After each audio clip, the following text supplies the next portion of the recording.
Hey guys, welcome to the video. This is the entirety of the Shriek Anthology, part 1. Now I'm going to be doing this in the segments that I get these. There are 18 entire Shriek Anthologies, so these are 6 of them. Now I want to alarm you that the first 3 stories are going to be a bit louder than the final 3, so you should really be ready. I had bad audio, and not bad audio, but it's just louder, and then I ended up fixing it towards the end. So the first 3 videos are going to be louder, so that's just a heads up. The last one being the spirit one, and then from then on it's a very nice one, so yeah, I hope you guys enjoyed this video. If you do, like, comment, subscribe. There's a full compilation, an hour-long one. I hope you really do enjoy this. Love you guys, and I'll let you get straight into it. Bye. Our story starts with the screams of a girl as her mother pleads whatever's inside her to get out, and a shaman works vigorously at her. But the only response we get are screams and growls. Something out of this world. Something so shocking, even the shaman acknowledges there's something really bad wrong with her. He then asks what happened to her, and the mother says that she just collapsed one day at work, just fell on the ground at the theme park, and she brought her back here. She doesn't know what happened to her daughter. He quickly corrects her. This is not your daughter anymore. It's already taken her. And asks her what. The mother asks, what are you talking about? And he says, where is it? The place she worked, because that is where she left her soul. We are then greeted by the title card, a theme park of terror, a ghostly job. Hello everyone, welcome to the video. Today we are reading the first of the Shriek Anthology, a ghostly job. This is one of the better ones in my opinion and came out as a very interesting video. This is my first one, so I hope you guys really enjoy it and give me tips for anything you want to see in the future. Also, I'd like to shout out Grief because he's one of my more inspirations for this. I hope you guys enjoyed this video, and let's get straight back into it. We're fast forwarded 3 days into the future. We're introduced to Bimbiyangwan, an abandoned mental hospital that was known for ghost sightings. Now it's been reopened as a horror theme park. We are then given the schematics of the theme park. We find out it is 400 meters long with more than 44 rooms. It takes 20 to 30 minutes to get through, and most pairs go in within 5-minute intervals. The more interesting part is that there are 30 shocking traps and 8 ghost actors, showing that this is a very large production. We're then introduced to a member of that production named Kyungsu. He's a 23-year-old man who just finished military service and is just looking to make some money. He's one of those 8 actors, and with the offer that this place gives him, he's going to make that exact amount of money he wants. We then get to see how the theme park actually works as we see a girl playing scared and a man showing bravado, saying she has nothing to fear. He's with her. Then he has a chivalrous act asking her to hold his hand and asks her, are you okay? Just then a terrifying monster jumps out at him and he runs, leaving his girlfriend behind. But she's a bit quicker to notice that this isn't an actual monster. It's a doll, one of those 30 shocking traps we heard about earlier. Though that's not what she should really be worried about, as we see a lingering figure behind her, a masked freak. As she revels in fear, the masked freak asks, are you okay? It takes the mask off and shouts out, it's Kyungsu. He acknowledges how afraid she is and tries to help her to the exit. Meantime, he realizes he thinks she's pretty cute. He takes her to the exit and works up all the courage in his body to ask her a question. But before he can finish it, she runs off to her boyfriend. As he watches them, he notes he envies couples like these, and he walks upon another couple. He begins to chase them and thinks to himself, his real job is to break up these couples. I thought this was a bit funny, how they could even acknowledge his throat sore looking into the actual job that he's doing, rather than thinking of anything supernatural. We then see it's lunchtime, and what's presumed to be Kyungsu's boss or manager tells everyone that there will be a shaman coming to film a show here, and he needs everyone to stay back and away from the cameras. The other workers seem very displeased, wondering, wait, what? They're not reporting on us? They really wanted to be on TV. The boss says of course they're coming to report on the hospital. You know all the ghost sightings and scary things that have been here? Even though none of them have seen them, they still understand. Then in an eerie moment, the boss talks to himself about how strange it is that Min Young and Jiyoungsu, who used to work here, suddenly got sick and quit, which we could assume is the girl from the beginning, at least one of them. And he talks about how it's really weird how he hears a strange noise every day. He's quickly brushed off as the workers say this is just part of the normal life here and seem way more convinced about being on TV than to even listen to what he's saying. Everyone except one person, Kyungsu. Kyungsu says it's really weird how two brave and healthy people suddenly got sick and quit just after 2 weeks of working here. But before he can continue, the boss shuts everything down and tells them to leave. The camera crew will be here soon and he has to take care of that. They just have to make sure that the robots are working. We then see the dinging noise of bells clanking together, and we see a very familiar robe, which shows us the shaman that we saw earlier. He says this place is filled with vengeful spirits. But now that we know his full occupation, it leans me more to believe that he's saying this for the TV show. I don't know how much he truly means his statement here. Before he can continue, a monster jumps out at him. He notes it's not a person as they jump back in fear, but quickly the boss steps up, says this is just one of their 30 shocking traps. The shaman attempts to keep his cool and pretend he wasn't scared, saying this puppet would obviously surprise a lot of people. We're then sent to a security room, where the guard there realizes that room 44's machine isn't working. He tries to see who the closest person there is, and realizes it's Kyungsu. He then tells Kyungsu to put some grease on the back of the neck of the robot. He also asks him to reset its on and off switch. Kyungsu heads over there. As he informs us, his secondary job is to make sure that all the robots are working. We're then sent back into the shaman's perspective, where he says these are not just puppets. He asks if they did a ritual, some sort of sealing thing. The boss says no, that's just superstition. He doesn't want to do any weird things like that. They then ask, has the puppet been possessed by a ghost? The shaman says that poltergeists have taken over this hospital, and it has surely taken hold of this puppet. In this moment, I can't tell whether he says this for real, or whether he says it for the camera. I have to think, is this truly a shaman who's working for the good of people, or is he doing this just for his TV show? As if he could hear me, he says in his head, I have to find that girl's spirit. He knows that they're all mixed together and it won't be an easy task, but he'll figure it out. The boss asks what they should do now, and as he reaches into his pocket, he says it would be best to burn the puppets. The boss asks if he's joking, expecting him to pull out a lighter, but instead he pulls out amulets. Says, put these on the back of each puppet. The boss is relieved, asking, I just have to stick an amulet on them? The shaman quickly shuts that down, saying it's only a temporary measure. He needs to go get new amulets, so make sure no one is left alone with any of the puppets. We then see number 44, marking the final room, the one that Kyungsu is going to fix a puppet at. He walks in feeling cold air running down his body, even though there's no air conditioning in the room. He points his flashlight forward and sees the puppet that he's there to fix, sitting there dimly in the room. He goes to the back to search through and see if he can find the grease. In the back, we see a lingering figure, slowly starting to get up. He finds the can labeled grease, but hears a sinister chuckle in the back. He thinks he's imagining it, but when he turns to go look, he screams in horror. Then just seeing that the puppet got up.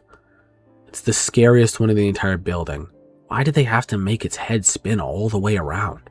To make sure it doesn't move or anything again, he takes the hair and puts it over its eyes, making sure the sensors can't detect him. Shouldn't turn on now, right? Then he continues to do his task.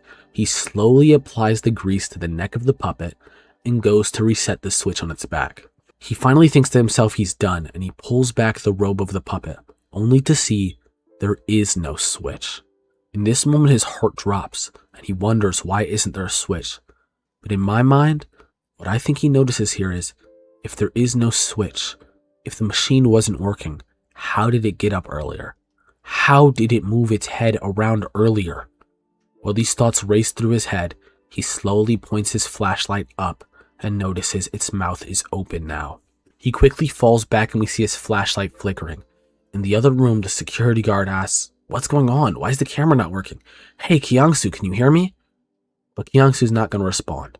Not now, and not ever. Then back in Kyungsu's perspective, we see his flashlight flickering, and him sitting there not hearing any words the security guard says. All he can do is beg. He begs, help, please. Then the puppet runs at him and breaks its neck in the same way that terrified him earlier.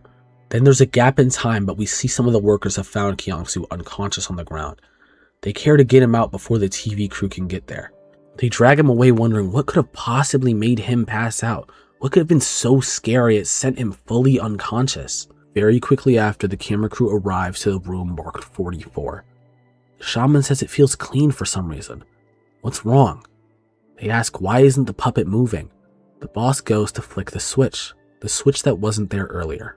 They stop him, saying that's enough. They got all the film they need. They ask what effect the amulets have. He coldly responds they trap vengeful spirits inside of puppets. And we're left with a still frame of the puppet that attacked Kyungsu earlier, sitting there, coldly in that same dimly lit room. But we don't have time to think about that. The show's aired, and so many people want to come to this mental hospital. They want to see all the scary things they saw in that TV show. When asked about the show, the shamans asked, "What did you hear there? What scary things did you hear those ghosts saying?" He responds, "Screams. I want to leave." Just constant screaming, "I want to leave." Then we see a bloody hallway, more reminiscent of the mental hospital than the theme park that stands there today, with the screams, "I want to leave, I want to leave, I want to leave." And then we locate those screams. A room marked 44, with shaggy hair covering the face of an animatronic, saying, "I want to leave, I want to leave." We're matched with the stare, a blank stare from this animatronic, and a tear running from its eye.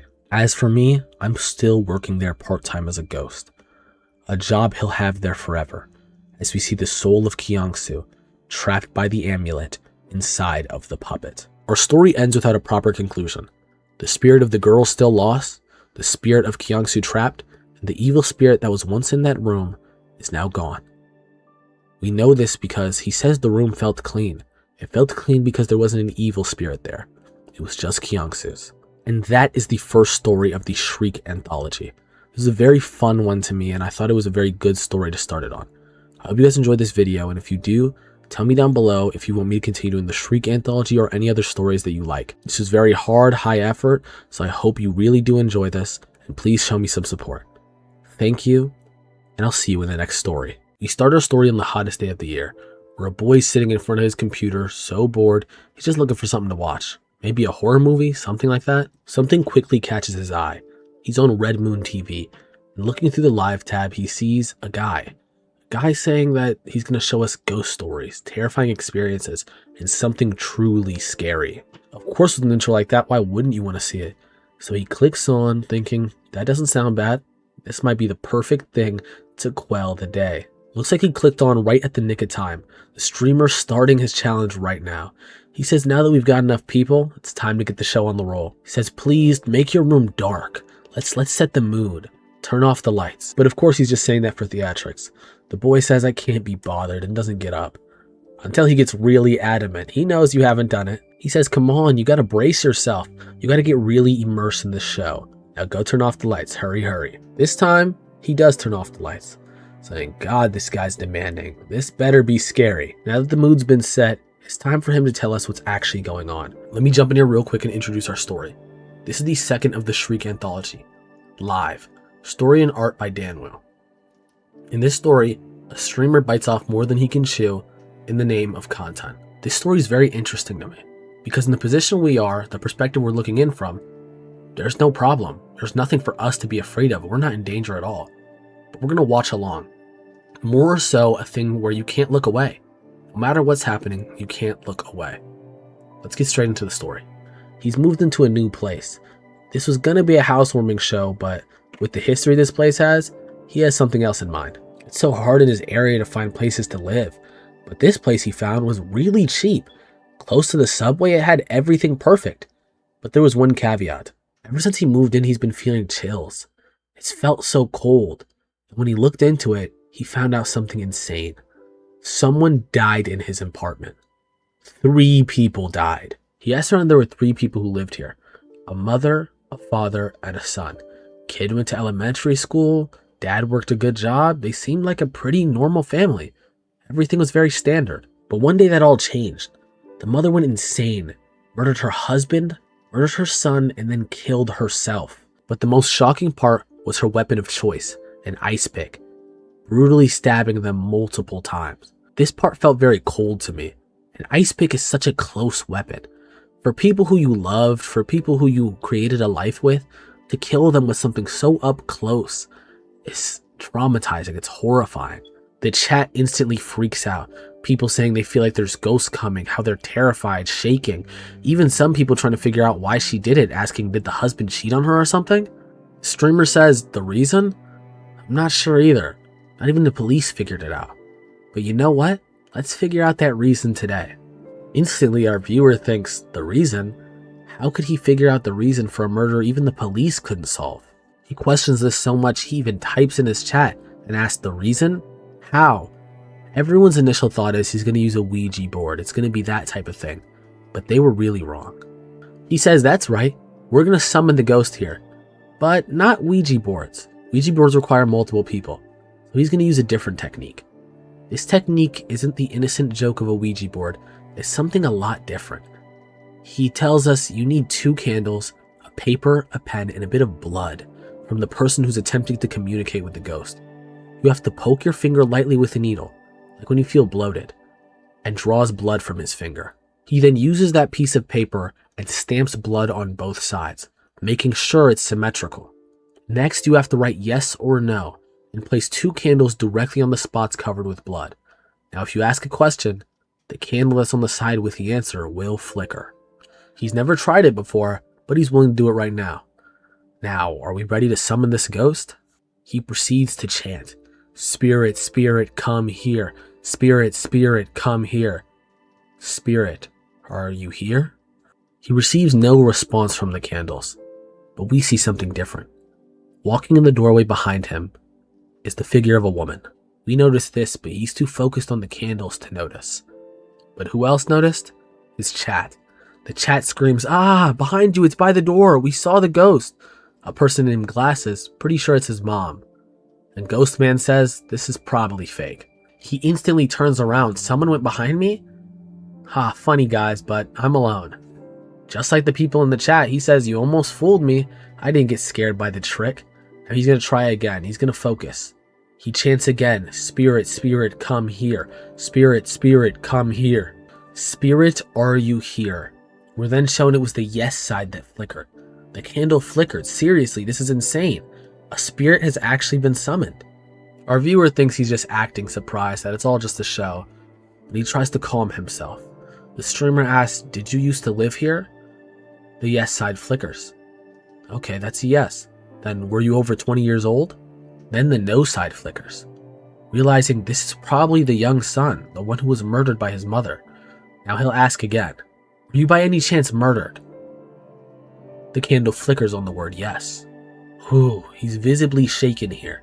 He says, "I have goosebumps on my arms, they're standing on end." Still, I have to ask a very important question. Spirit, did your mother kill you? The candle flickers on the side yes, informing us that if this truly is the spirit of the young boy, the mother did murder him. Now we have to find out the reason he was murdered. So he asks the question very slowly this time. But then he remembers something. He can't ask that question. He has an even more important question. Is there another ghost here besides you? There's a flicker at yes. This visibly shocks him. He's like, whoa, there's more ghosts. Then is the other ghost your father? The light flickers at no.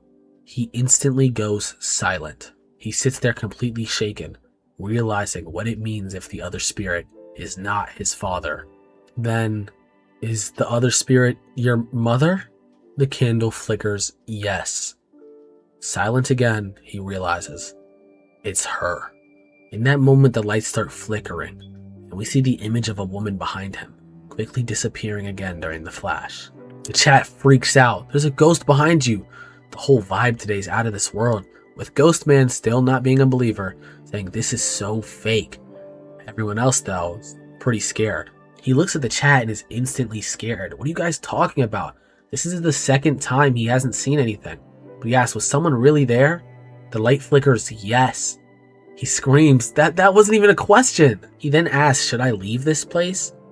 The candle flickers yes. In this moment, I would have been up and out the building. I wouldn't have been there anymore. But he decides to ask another question. If I don't leave, will I die too? In this moment, his light starts flickering again. He says, it's gonna die. I gotta go change the light bulb. Stay there, guys. I'll be back in a couple seconds. We go back in the viewer's perspective and he laughs, saying it actually does feel a bit colder, showing the atmosphere that the streamer set was actually working pretty well. Then time passes, and there's nothing. Nothing on the screen, nothing heard, nothing at all. The viewer thinks it's been more than 10 seconds. Why hasn't he come back? He says, what's he gonna do now? Wondering what the next gimmick is. What's the next jump he's gonna try to do to make them scared? In that moment, a figure jumps out, hair covering their face, drenched in blood. The figure of a woman, right to our face. The viewer jumps back in fear, screaming, and then pauses. Huh? What's that? Ah, it's the streamer. He said, I scared you, didn't I? Does it feel cooler? Knowing that he set an amazing atmosphere. He prepared a special prank horror cam today. Everything that they've seen today was fake. And we see the ghost to the left of him, laughing. He says this is his friend. She put a lot of work into her costume to look real. And the chat goes insane. That seriously made me jump. This guy's mom was secretly watching and even she screamed. Ghost Man, still being a know-it-all, says, I knew it. Haha. He thanks everyone for the likes and says it was true though. There was still a murder in this apartment. He just used it for his stream. Everything that he said before was all true.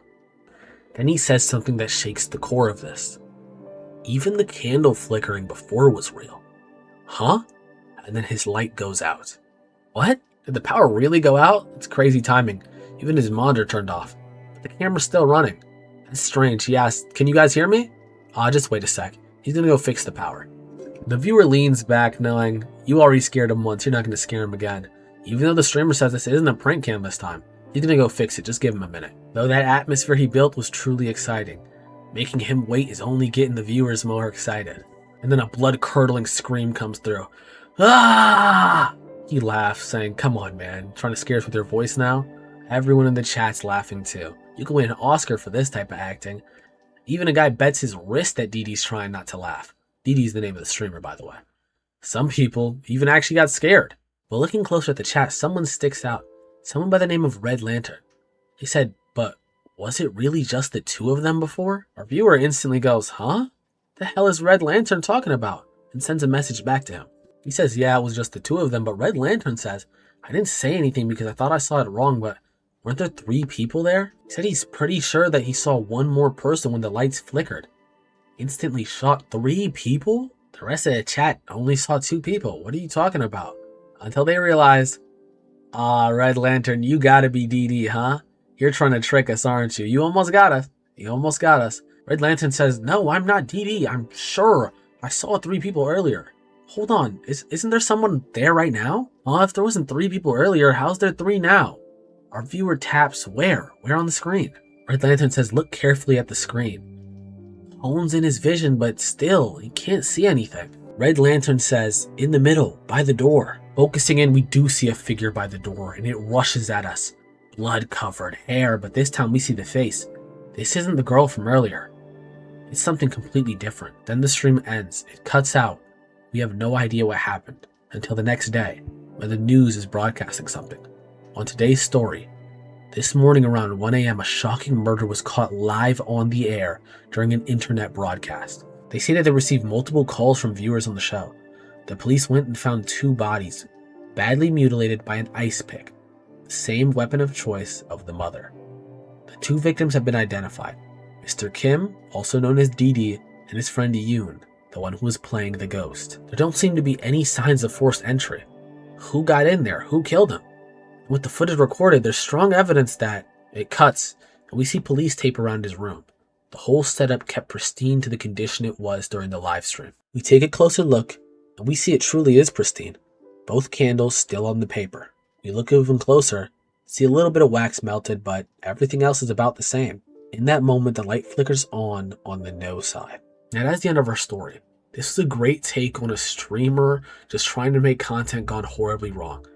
In my opinion, the reason that the ghost came out and killed him is because he tried to use her family as content for himself. Now ultimately, I have no idea why that light flickered on at the end. I don't know what it could be responding to. I don't have any clue. If you guys have any idea, please comment down below and tell me. But besides that, I hope you guys enjoyed this video. If you did, please like, comment, and subscribe. I'd really appreciate it. And on to our next story. This was the second one of the Shriek Anthology, and I hope you enjoy that. Our story starts with a ding-dong. A man's laying in bed and he's so angry. He finally got to lay down and now someone's at the door. He gets up to go towards it and says, damn it, leave already if I don't answer. He picks up the phone and says, who is it? A woman answers, your house is giving off a very dark energy. If you do good deeds for your ancestors. Instantly hearing this, it makes him so angry. He says, "Listen, you crazy bitch. Learn to take a hint, get lost. Now get the fuck away from my door." Still, with a cold, calm demeanor, the woman says, "Don't be upset. What I have to say," he cuts her off. Says, "Cut the shit and get out." He slams the phone down. Still calm, she whispers something under her breath. He goes back to his bed saying, "What a psycho." I'm wide awake now. Damn it, she's ruined my mood. We are then hit with the title card, Scratching, a story by Jin Cook Lim. This story was very creepy, very short, very fast. If I could describe this in a singular sentence without saying too much, I would say think twice before you do something. If you guys enjoy this video or any of my other videos, please like, comment, subscribe. I have 2 others from the Shriek Anthology, which this story also is. You should go check out those videos. Now let's get straight back into the story. We then see it's night. The man's scratching his neck, but still can't sleep. He opens his eyes, sits up, and then goes to get some water. As he's drinking, he goes, "Huh?" He sees something in the corner of his eyes. As he turns to look out his window, he sees something hanging over the adjacent building. He looks closely, wondering, what is that? Just then, we see a thing shaking vigorously over the edge, scratching and scratching. Just then, it starts screaming as loud as it can. Ah! The man wakes up. Oof, what a nightmare that was. Gets up to go get something to drink again. Remembering the last time, he quickly turns to look out the window. Nothing's hanging off the edge, but he sees a light on in one of the doors. Now let's move to the floor below that. And the floor below that. At the bottom, when it looks at him and he realizes what it is, he instantly jumps behind a wall. He then turns around the corner to get another glimpse and sees its face. It's the same screaming monster from earlier. He's terrified. It goes to the lower floor, then it crawls out the front door. He then runs screaming and jumps in his bed. He's trembling, he's shaking, and then he's whimpering as he wakes up, realizing this was another nightmare. He goes, "Holy crap, it really got to him. A nightmare inside of a nightmare. What are the odds?" He gets up out of bed, goes to get some water. Then he remembers, and he looks. This time it's not outside the window. There's something scratching at his door, scratching really loud. He goes over to his door, and a little crack, he sees its face. It's found him. It's at his door. Instantly, his eyes go white, and he passes out. We then see the light beaming down on him with bags under his eyes as he shakes. He jumps up. God, he couldn't get any sleep last night. We see him later on a stroll, wondering, why do I keep having this same damn nightmare? He hasn't gotten a wink of sleep in so long. He then feels something clasp his hand. He jumps back, but then he sees it's a woman. She says there's a dark aura around her face. "Just give me a bit of time and talk to me." He instantly pulls his hand out, yells, "I don't believe in that stuff. Is there a monster on my back or something? Why do these people keep bugging me lately?" As you can see, he thinks it's separate people. I don't think he recognizes the voice of this woman. He grabs him again and says, "It keeps scratching the door, doesn't it? It means it wants to harm you. If you open the door, you will be in serious danger." She then tells him a set of rules to follow.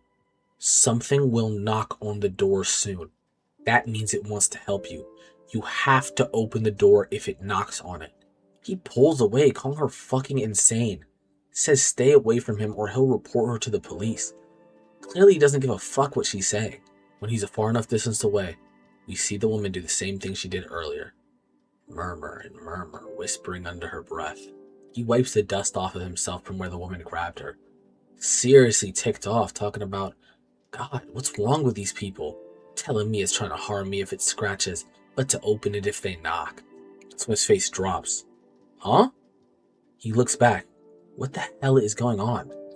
How did that woman know about the scratching? How did she know any of that? But it doesn't matter. She's not there anymore.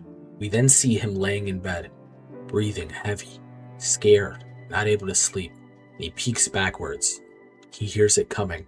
It's scratching the floor, walking towards his door. He covers his ears. Ugh! That's when it makes it to his door.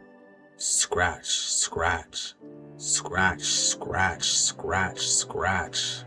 He screams as loud as he can, begging, "Please, please stop it." And then it does. It stops. He says, "I don't hear the sound anymore." His eyes still wary, but a little more relieved. Door open. Then he hears it. Knock, knock, knock. This instantly attracts him. He gets up and walks towards the door. Hearing another knock, he gets close. He pokes his eye up to the door, looking through the same gap he saw the monster's face earlier. Seems like there's nothing there. He reaches his hand towards the door's lock. He then remembers what the woman said to him. It keeps scratching the door, doesn't it? That means that it wants to harm you. Something will knock on the door soon. That means it wants to help. You have to open the door if it knocks. In this moment, we see him turning the lock to unlock it, and he rips the door open. Seeing nothing. He sees the scratch marks, he sees everything, but no monster. All that's left is a pile of blood and broken nails. That must mean the monster's left now. With a quick flash, he wakes up gasping for air. He instantly gets up and looks out the window, yelling, "It's gone! I don't see it anymore!" He can't believe it, it's really gone. After days, he can finally get some sleep. He plops back in his bed, yawning. Think, that crazy bitch was actually right. Even though she was creepy as hell. He finally lays in his bed, getting that well-deserved shut-eye, when we see blood dripping from the roof, and hands reaching down. We then see the hands of this monster. It left its nails on purpose. It gave him a false sense of security, making him think something got rid of the monster. As we see it lingering over the top of him, we know nothing got rid of this monster. He opened the door, which let it in. The monster screams, so happy to finally get its prey. And in this moment, if we look closely at his face, closely at his eye, he sees the monster. He knows what he did. We are then greeted by a ding-dong. The man responds, "Who's there?" And we see someone. Someone saying, "Your house is giving off a dark energy. You need to do good by your ancestors." He says, "Forget it, just go." When she tries to speak again, he says, "Get lost, don't make me come out there." Then the woman from earlier starts scratching her neck, with hands that are cut up and missing nails. We see her bloodshot eyes, realizing that woman was the monster. We are then given a bloody title card saying "Scratching End." That is the end of our story, the third story of the Shriek anthology, Scratching. Like I said earlier, this felt like the man just needed to think before he did. Many things he could have done to stop this result, like clearly recognizing the voice of the woman you heard yesterday. Thought to himself, maybe I shouldn't open the door no matter what. Truly, if you don't believe in them, why would you open the door? But then again, that's in hindsight. I'd like to say I fully understand him opening the door. When you're desperate, haven't slept in days, and someone tells you something you couldn't expect, something about a situation you thought was just going on in your head, you listen. This woman clearly lulled him into a sense of having to do what she wanted him to do, which resulted in her getting exactly what she wanted, his life. I hope you guys enjoyed this one, and I also want to apologize for how much cursing there was. There was a lot. I didn't really want to do it as much, but I had to say it for the story, okay? You feel me? Some of the times I cut them out. But yeah, I hope you guys enjoyed this story. If you did, like, comment, subscribe, and be ready for the next one. I'll see you in the next story. Bye. Our story starts with the title card. Welcome everyone to Footsteps by Karen Park. This is the fourth of the Shriek anthology. This is the shortest one of the entire bunch, but this was a very enjoyable one. It feels like the first one that added a little bit of a comedic aspect to the entire scare tactic. Now, I wanted to also say something. I feel as if in all my videos so far, I've tried to make things scary even when it wasn't scary. You know, I was talking and I was just saying things, even like just to make it sound scary, even when it was something completely normal. You know, trying to build tension that wasn't there. And I'm gonna change that. I'm gonna start reading stories exactly how I would read stories. You know, I want something that you can only attain here. If you want to see something creepy, you can go watch Grief or anyone else. If you want to go see some of this, these will still be creepy stories. There will still be other stuff. But at the same time, I want an enjoyable experience. So I'm going to make it an enjoyable experience. If you guys do enjoy this video or any of my previous ones, considering, like I said, there are 3 Shriek anthology videos already posted before this, one of which should have been literally yesterday or the day before, then like, comment, subscribe. I'd really appreciate it. And yeah, let's get straight into this. Footsteps by Karen Park. First shot we see is a man walking down an alleyway. We then zoom into his face and we see he's been drinking a lot tonight. He says that he clearly doesn't feel well, and I can tell. He's blushing all over his face. Classical horrifically drunk guy. He says he better stop drinking.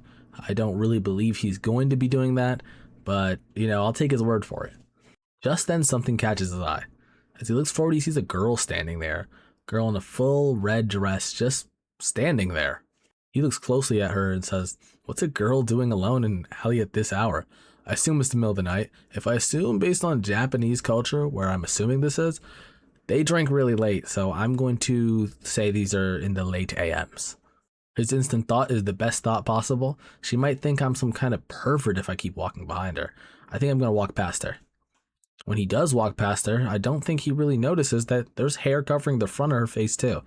But he tries to get out of there as fast as possible. Sigh of relief, he just keeps it pushing. He walks forward and we see the girl just standing there. Our assumption seems to be correct as he says it's 2:20 a.m. It's so late he better hurry home. But just then he hears some steps. And more steps. And more steps. These steps seem to be closing in on him and following directly behind him. He stops and the steps continue. He then turns around to see what that sound could be. And when he looks back, a few steps away, there she is. The girl in the red. Just standing there, hair covering her. I think to build a little bit more tension, they show another still frame of her, just to show how long she truly is standing there. We then see him staring back, shivering, just looking at her. Then still staring at her, he says in his head, "What the? The girl from before?" He quickly starts trying to walk away and says, "Is she following me? No way," even though he's clearly freaked out. He then comes to probably the most logical realization. We could just be heading in the same direction, right? He quickly shuts out that realization, turning his head saying, "Wait, but if she's coming the same way as me, shouldn't I be able to see her face?" When he fully turns his head, she's right there, standing directly behind him, hair fully covering her face. Or maybe her back's turned. He doesn't have time to realize that as his face goes white with shock. He instantly starts screaming and running away as fast as he can, not giving her a second, and keeps running and keeps running and keeps screaming. And he screams all the way back to his apartment building, at least I assume.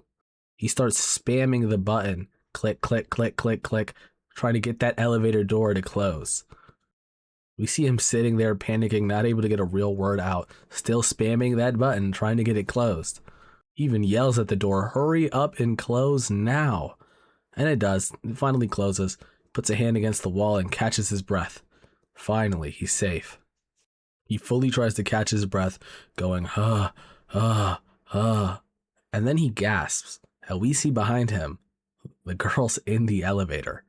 I think the reason he gasped here was either one of those huffs weren't his, or the metal is reflecting and he can see the girl behind him. We then start hearing creaking, which I assume is her either getting close to him or the elevator moving now and him knowing he's trapped in here. He then starts trembling and shaking and turns his eye back, and all he sees is hair. He then turns his head even further and looks towards the glass, and he sees her reflection. Her back hunched. Presumably, they're back to back right now. He then gets completely shocked, and we hear a creak. This time we realize that creak is coming from her neck as her head slowly turns, and she turns to look at him, blood pouring from her face. Then her face jumps out at us, completely shaking with blood coming down her forehead and pitch white eyes, broken teeth, and an eerie smile staring right at him. I assume this completely passes him out because then we see a dazed, hey kid, and he looks up to see a man over top of him. The man says, "Hey kid, are you alright?" And we see him laying on his back in the elevator. And I don't even know what type of pose that is. Main character sits up and the old man says, "I was worried. You've been here for a really long time. Are you okay? You don't look so good." He says, clearly noticing that the kid's face is fully white. It looks like he might have seen a ghost. He instantly starts flicking his head left and right, wondering where'd that girl go? Where'd she go? The old man asks, "Are you really okay?" Completely embarrassed, he brings his hand to his face. "I'm sorry. I think I had a little bit too much to drink." Clearly. He says, "What a relief it's not here." The old man scolds him, saying it's dangerous to sleep in a place like this. He apologizes quickly. He then thanks the old man, and the old man tries to go on his way, saying, yeah, He then says, "Oh, wait," and turns his head back. "That's right."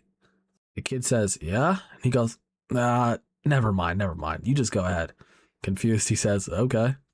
We then see old man saying, "I'm sure there was a girl in there with him. I must have been mistaken." And as we see him in the back on his phone, there she is, standing behind him once again. We then see as he's on his phone, the elevator door closing, and the girl still behind him. Her hair a little bit parted this time. We can see she's facing him this time. And as the door fully closes, we hear a step. That is the end of our story. This is the fourth of the Shriek anthology, and one of my favorites. This one was really short, very sweet. As you can see, this is probably the shortest video out of all of them so far. It added a little bit of comedy to it, which it wasn't on any of the other ones, because they were all trying to build a sort of tension the entire time.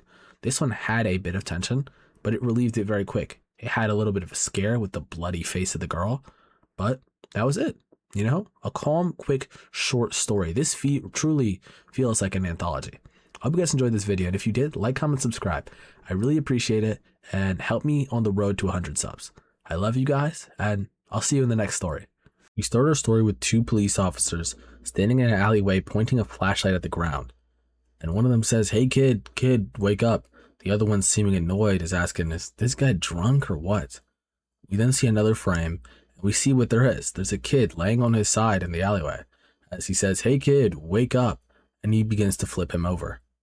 He's then instantly shocked by what he sees, pointing the flashlight right at the kid. We then see him with worried eyes, lifting up his cap, saying, "What the?"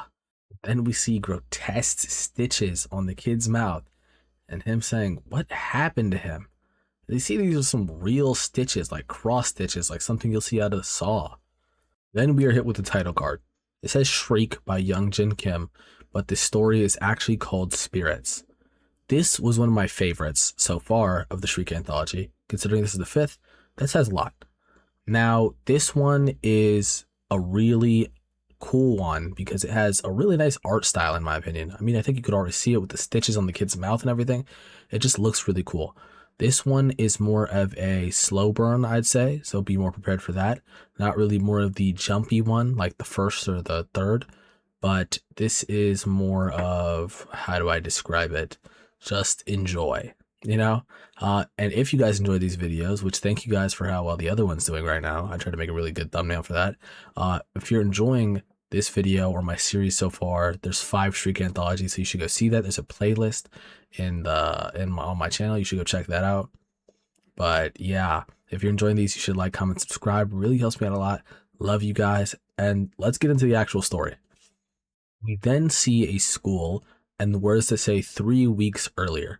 And we see a group of students saying, "Spirit, spirit, come here. Spirit, spirit, come here." Really reminiscent of our previous Shriek anthology story, Live, which he did the same thing, summoning a spirit. But this time he is quickly stopped, or they are quickly stopped, when a hand clasps down on them and slams it to the table.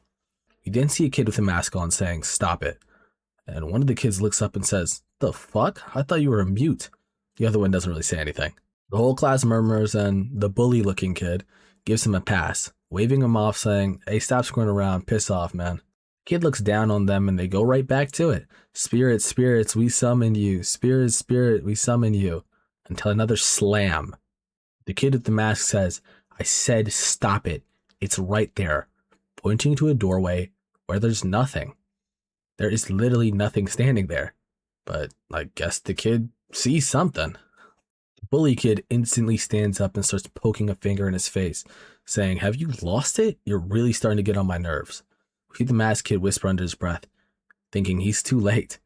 And quickly he rips the paper out of the guy's hand, pulls away, and starts eating the paper. The kid doesn't take too kindly to this, calling him a goddamn paper eater, and punches him right in his face. I didn't know this was the Winter Soldier, but his punch was so hard, it sends him across the room. He says, "You're asking for it, you creep, I'll kill you," which I think is a very big overreaction for just eating a piece of paper that you were doing a joke with. The kids try to pull him off, saying, "The teacher's going to be here soon, stop, stop." Then we hear someone say, "Taesu, come on, man." He turns around and says, "What?" We see it's the quiet kid from earlier, and he points down at something, saying, "Were you the one who did this?" He says, "Now what the hell is this?" as he looks back and we see a pen, the pen they were using for their summoning ritual, is stabbed through the table, leaking like blood. The kid with the mask wipes his face, saying, "Damn it, you guys summoned it." And he stands there in a panel that looks really reminiscent to me, like Hisoka in the Hunter x Hunter, like the trial tower or whatever it was. I mean, it looks exactly like it. Am I losing my mind? Nah, I'm not losing my mind. That's 100% it. We then see the rattling of a train, and we see the quiet kid from earlier is on it, nodding off, about to fall asleep. We see a further frame where he's still doing it until he hears a tap noise. Then quickly, 3 toothbrushes fall down on his lap. He goes, "What the?" and looks up, wondering what the heck that is. And when he looks up, he sees a monster's face with black eyes with red pupils, blood pouring down his face, an open mouth with blood all over it, and quickly brings a hand to his face. You see, though, this hand isn't his. It's the kid with the mask. The kid quickly says, "Do not scream." And we see the ghost holding its fingers up to his face. And then we see another frame from the kid's perspective. There's nothing there. The ghost is gone now. The kid in the mask takes his hand off his face, and the kid quickly catches his breath, plopping back in the train, wondering what the hell he just saw. The kid in the mask pulls out a piece of paper and wraps it around one of the toothbrushes, and he says, "If you scream, the ghost will steal your soul." I assume he's burning this as some sort of ritual, maybe a deterrent to keep the ghost away. Or should I call it a spirit? Probably call it a ghost still. He then says that Teisu kid has already lost his. For those of you who don't remember, I said Teisu is the bully kid. He says, "Lost his, what do you mean?" Even though he already knows. He lost his soul to the ghost. The kid in the mask doesn't wait up though. He starts walking away. The kid says, "Hey, don't go, hey." Then he clasps onto his arm and says, "Please help me, I'll do whatever you say." The kid instantly pulls his hand out, saying, "This is all I can do. Don't come looking for me again." He then says he's sick of seeing blood around him, which makes me think this has happened to him for a very long time. He reaches a hand up saying, "Please," but to no avail. He then falls down to his knees. We then see him drop to his knees and he says, "Don't go, please don't go." And this halts the kid. He starts rummaging in his pocket, pulls something out, and tosses it to the kid. He looks down at it, and we see it's some string. The kid says, "That might help you." And we see a frame with a bunch of holes around his mouth, seeing that he previously tied his mouth, which leaves us to the conclusion that he's gone through this before. And I guess he's succeeded, because he's alive, isn't he? His soul's still here.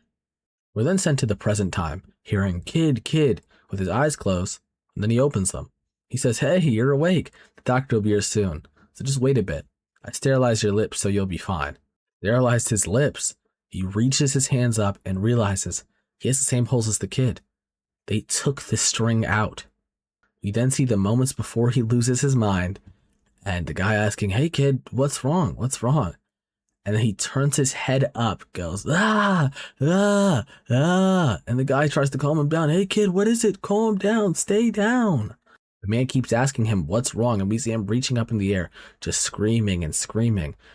The man runs over to the phone. Situation room, patient's tweaking, request support, get over here now." Now we see the kid, cold breath coming out of his mouth. But if we look in the mirror behind him, there's hands in his mouth. Something's making him scream here.